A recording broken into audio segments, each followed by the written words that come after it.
Hello and welcome to another Havoc Sons video.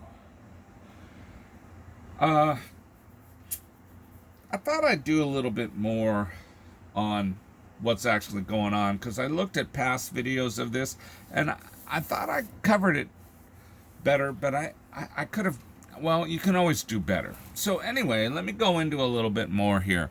Let's see if I can get this, yeah, right here.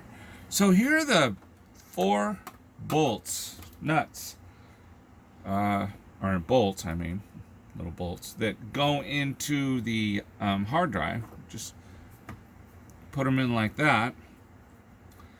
So the hard drive bolts from underneath the case. And like I said before, the layout on this is very thin. I mean, when Tandy was trying to put this together, they really were trying to come up with a low-cost system that would be powerful enough to handle most day-to-day stuff. So anyway, once it's in, it's pretty decently in. So what I'm doing now is I'm just hooking in the 40-pin IDE controller. The power supply cable is already running under it, and it is leading to the hard drive. And then the other end of this, probably go this way, goes into the... So basically the way it works is the power supply feeds the motherboard here, then sends a wire out here, which is interesting how it works. It goes to the floppy drive. Yeah, it goes to the floppy drive, and then it goes to the hard drive. So it's one continuous wire loop. So earlier I explained that these are 2 4 megabyte SIM modules, and but I forgot to say that there's actually another megabyte on the motherboard. Like I was saying before, it's really a pretty small footprint. I mean, if I were to take this Sound Blaster controller off, I mean, the motherboard really just goes from right here to, well, no, it comes all the way out to here. But again, it stops here. So what, we're looking at about 12 inches by maybe, I don't know, 6 inches. And then this little bracket right here is put in to keep some stability on the 2 peripherals that you want to put on the motherboard. So the way this works is I went ahead and I put a Sound Blaster. This is a Creative Sound Blaster 16 Pro, and it's an older card, so it has IDE capability. And then I ran a cable out, which, I'm not even sure where I got this cable, where it came from. This here is the floppy drive, the external floppy drive, and I don't even want to tell you. This is the model 251087. This is a 1.22 high density. It also reads low density floppies, but I can't find the drivers for it. Yeah, I know. I could kill myself. I misplaced them. And I thought I backed up the original drive that I put on here, and I didn't. So I've caused myself a dilemma. Always back up. If anything can be taught by this lesson, please always back up. Okay, so let me go into this a little bit more. This is the CDR 3100. Now, the original CDR 3100 that was in here, I don't think was like this. It had its own little 9-pin controller here, or 9-pin port. No, I think It looked like an RS-232. And then it had, well, boy, I'm off camera. I'm sorry. Yeah, so it had a 9-pin, or I think like I said, it could have been a little bit more. I don't remember. But it had its own little card inside here that ran to the CD-ROM. And then it had its left and right output. What I did was I took that controller card off because and the reason why I did that was because this Sound Blaster card has its own built-in IDE controller card, so I didn't need to do that. I didn't need to use this, so I ran with this ribbon into this hole, and then plugging it into the CD-ROM. Don't ask me how I got it through there, but I did. So it's all basically the same thing, except that I took the controller card out of here because I used this one, and then I found this ribbon cable where I could scrunch it up and I could turn the plug sideways, and I was able to get it in there. So here is the power supply for the floppy drive, and I'm kicking myself constantly right now because I have lost the drivers, which they were important not only to me but some of my fellow YouTube friends, and I feel like I've let them down now. I know it's got to be in we used to call it well, first it was called the man cave, and then we renamed it to the bat cave when my son moved in.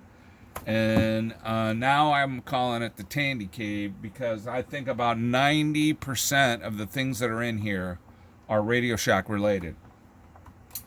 And I'm going to actually get into that a little bit more on my future videos about all the Radio Shack items that I've collected. And these are not the latest stuff that are coming out of the new Radio Shack stores that are out, which thank the Lord that they are out. I support them every time I see them. No, I'm talking about the classic stuff. All right, so what I'm going to try to do is turn this around so you can see the back of this case. Now, you see how you can just...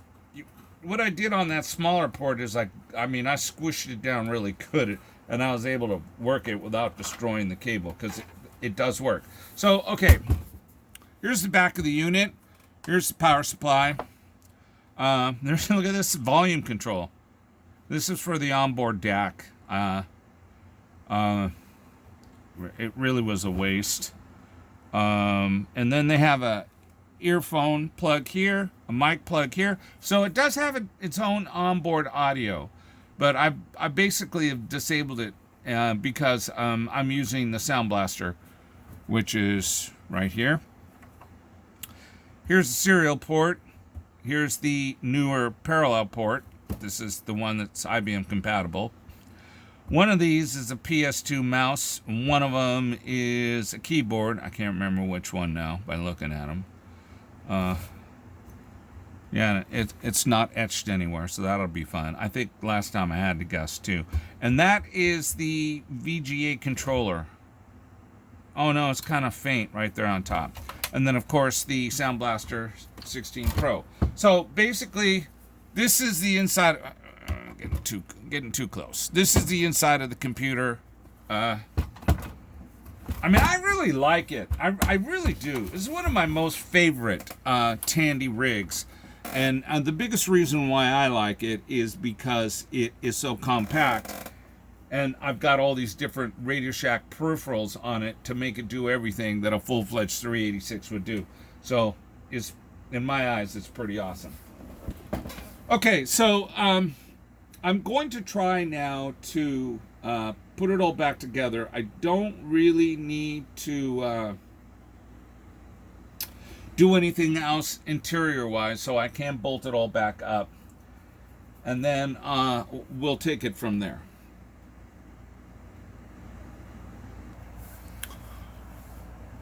So we're going to go with the basics.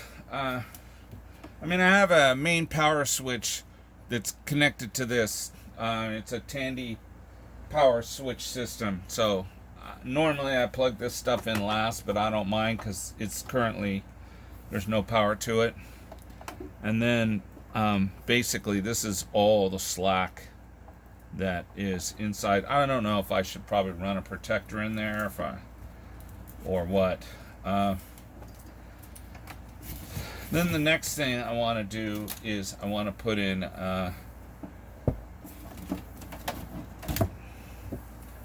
Vga adapter, the plug, which goes in here.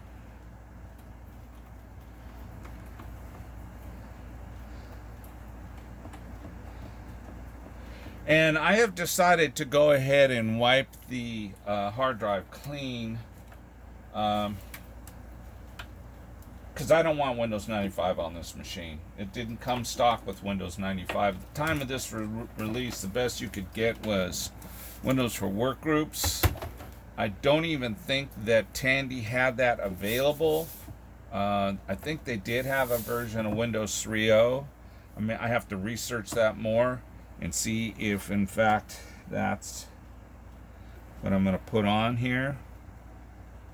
Okay, it looks by the diagram, looks like this here is the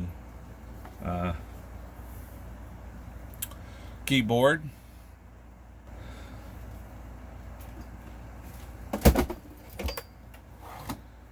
And then the next thing I'm going to be putting in is the mouse. And I think what I'm going to do is I'm going to go ahead and install DOS drivers for everything first and set it up as a basic DOS machine. I have also a US Robotics external modem. This is the 56K fax modem. I believe at one time this was like the best you could do as far as speed on a serial port. I don't know what the whole parameters are behind all that, but I'm gonna go ahead and plug this in as well. I'm actually I'm gonna start a old BBS. I have a couple of dedicated phone lines for that. So we'll put that in there.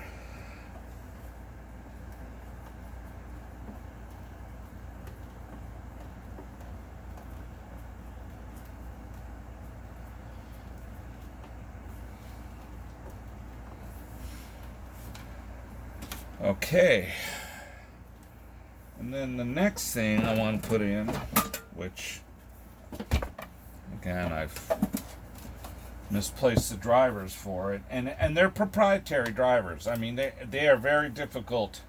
You got to have the right one or forget about it. So yeah, this was not smart doing this. Okay, this plug here is for this one.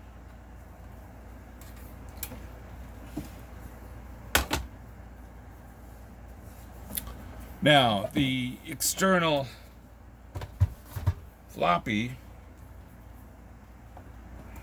So what you got here in the back of it is you have power supply on-off switch, cable going into the computer, power supply input, and then the printer output. Of course, like anything that shares a printer port, can't print while reading the floppy drive. Also, this floppy drive with the drivers that I had installed, now that I think about it, they were in the box because I bought this original in the box. So I actually put the driver disc in the box. So I think I know now where I have to look, because I have a section of my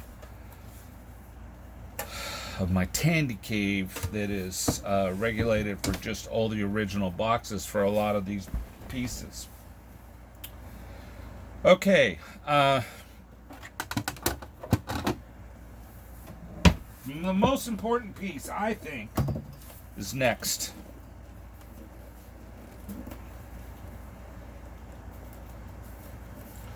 Wow, and I don't know if you can see this, but the goo from the oops, sorry.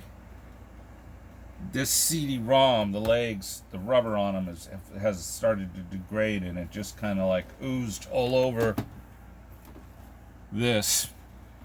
So that's fun. Yeah, that ought to be fun to clean up. It's never ending. Seriously, never ending. And I try to run at least once a month every computer in my storage, but I find it difficult at times. Yeah, so because this is a little wider, she's going on the bottom, and then this one goes on top. There we go. With your horrible feet. And I believe that output is always this one, but I may be wrong.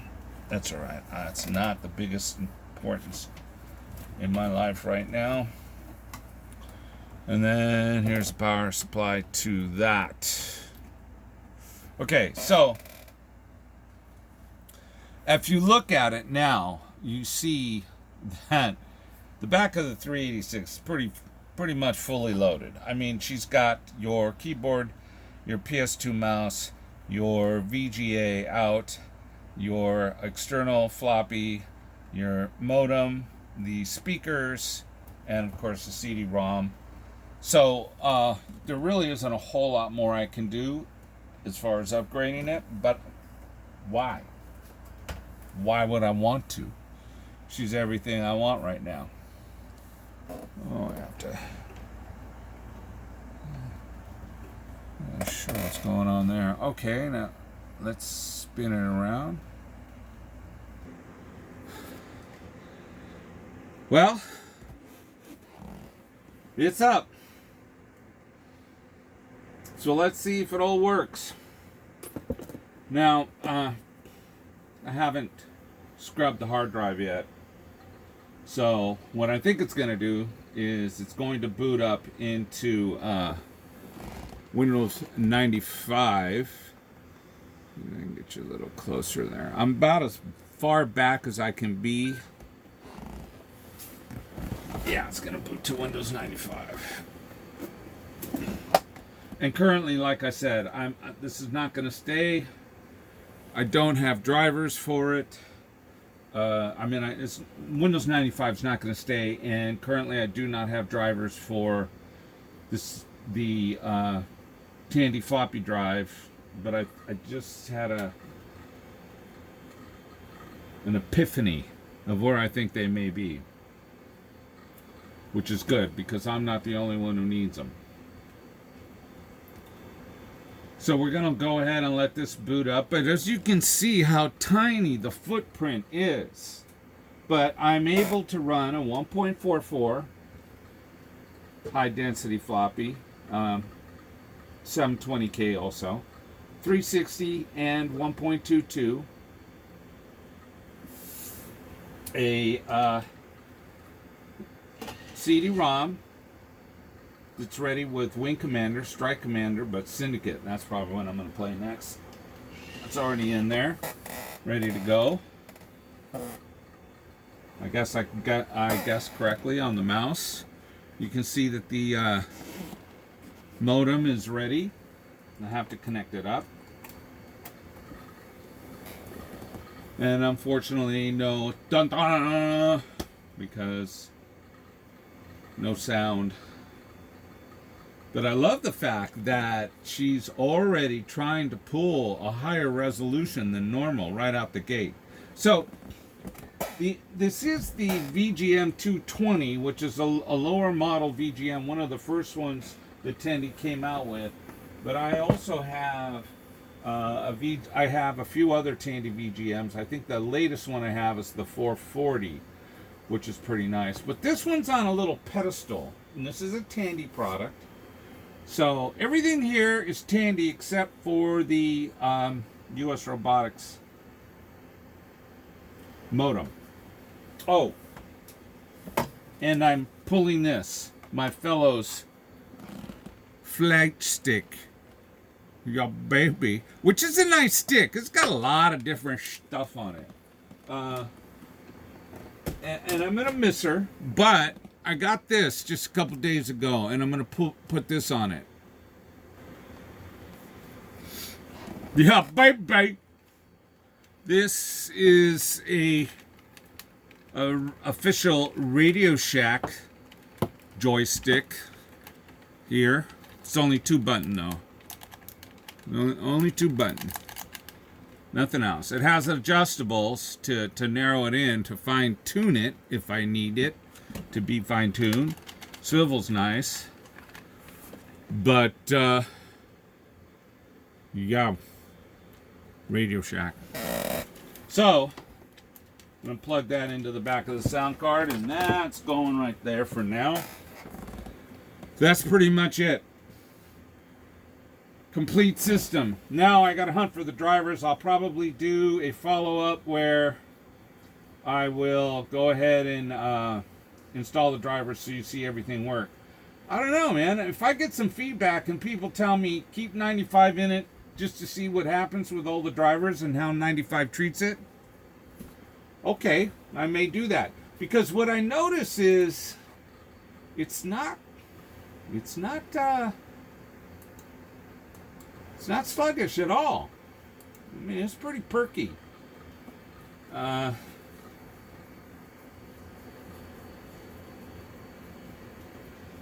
this is nice. Somebody left a comment and said that my 1000 RSX would not see all of my 540 megabytes of hard drive space. But if you can see here, I don't know if are you guys too far away? Let me get you close. Well, I don't know if you can see that, but she's showing all 540 megabytes. You know, it's just a little bit out for the fat table, but it's all there. It's showing 538, which is just about right when you take the fat table parameter use out. So it's showing all that hard drive. Now, it could be that stock, the 1000 RSX couldn't do that, but I have upgraded the BIOS on this. I also upgraded the BIOS on the video, and I also added the most amount of video RAM. It's weird little chips with pin holes in them in a straight line. There's 2 of those in there that I installed. I probably should have shown that because they're cool chips and they were hard to find. The onboard video RAM is upgraded. The BIOS on the 1000 RSX is also updated, and it is currently showing a full 540 meg hard drive. Which, you know, I forget what the parameters are on DOS. I know it's close to 500 megs somewhere. So maybe when I take 95 out and I put, DOS 6.2, which is what I want to run on this. Maybe when I go to just strictly 6.2 and not make it a 95 machine, maybe I'll lose some of that hard drive. I'm not sure. Okay, anyway, thank you for watching. I will go ahead and update another one once I get all the drivers installed and get it all ready. But currently we have everything going on over there. So there she is, my Tandy 1000 RSX. It is the last 1000 that Tandy ever made. And everything on this side of the table, which I have a video showing all these are all my 1000s. Okay, well, thanks for watching. Have a great day and a better life. See ya.